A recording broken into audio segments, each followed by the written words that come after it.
So they bought their first home for just under $400,000 with a $70,000 deposit and another $10,000 they'd save for moving expenses like furniture and removals and so forth.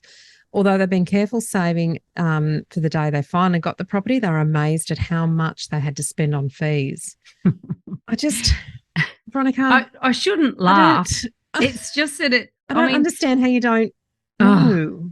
And it's, look, the article says when people say you need a 20% deposit, that doesn't include fees such as stamp duty. They can be over $15,000, says Tony, who's one of these people. Now, you're right. I mean, at the end of the day, that's a cost of acquiring a property. It's a real cost. It exists. It's talked about. It's publicised. It's not hidden. It's not a hidden cost. No. So what I found really interesting and why I wanted to delve into this isn't having a go at these individuals. It's actually what steps weren't taken in this process that should have been taken in the right order for them to know this right at the start, not right at the end.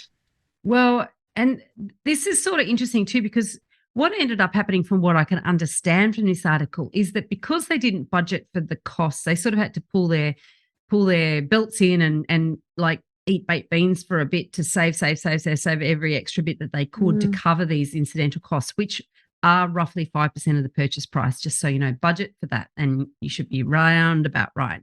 But then they had to pay some additional lender's mortgage insurance, from what I can understand, because the fact that they then had to dig into their deposit to what they thought they had 20%, then they had to dig into that in order to cover the costs such as stamp duty. And also there's various other costs, which, the link is in the show notes and we'll run through those in a moment. But so if you want a summary of those costs, then get the link in the show notes. But these are calculators that you should be using right from the start, familiar. Right from the moment you start thinking about buying a property. You should have these calculators out.